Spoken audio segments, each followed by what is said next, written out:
ওই জায়গা যেটা আমরা 15-20 জন মানে রাবার চাকরি করছেন, আপনি এটা জানেন যে পঞ্চায়েতের মধ্যে লাগে না, কিন্তু ইয়েতে লাগে, পারমিশন নিয়ে ওদের পারমিশন আপনি ইয়ে করছেন, এই মাটি ভরাট করছেন একটা মানে কৃষি জমি। তো সেই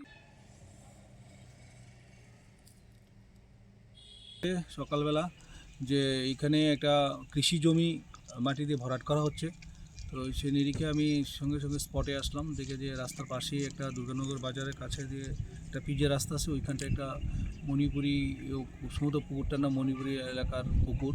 তো এই পুকুরের পাশেই একটা কৃষি জমি, প্রায় রেকর্ডে প্রায় 1 কানির মতো আছে, সেটা প্রায় আধা কানির মতো, প্রায় আধা কানির মতো জায়গা উনি মাটি দিয়ে ভরাট করেছেন। তো পার্সোনালি আমি ওনাকে ডাকালাম, ডাকার পরে উনি আমাকে ওনার মানিক মিয়া, উনি একজন retired, most probably retired police person.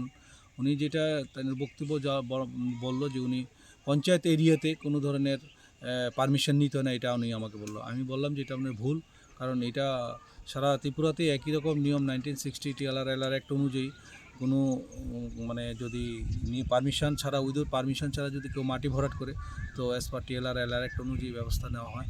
তো সেই নিরিখে আমরা বিশালগড়ে বিভিন্ন জায়গাতে এই জিনিসটা করে থাকি। তো ওই কমপ্লেনের বেসিসে আমি আজকে এসে দেখলাম যে আসলে যে এই জায়গাটা কৃষি জমি ছিল, যেটা কিছু পাশেই মানে ধান গাছ হচ্ছে, কিন্তু উইদাউট পারমিশন উনি জায়গাটা মাটি ভরাট করে দিয়েছে। তো as per rules TLR act অনুযায়ী ওনার এগেস্টে আমরা এখন চিঠি দেবো, সেই নিরিখে বাকি অ্যাকশনটা নেওয়া হবে। জায়গার মালিকের নাম কি? ওনার নাম মানিক মিয়া। বাড়ি কোন জায়গা ওনার? ওনার দুর্গানগর।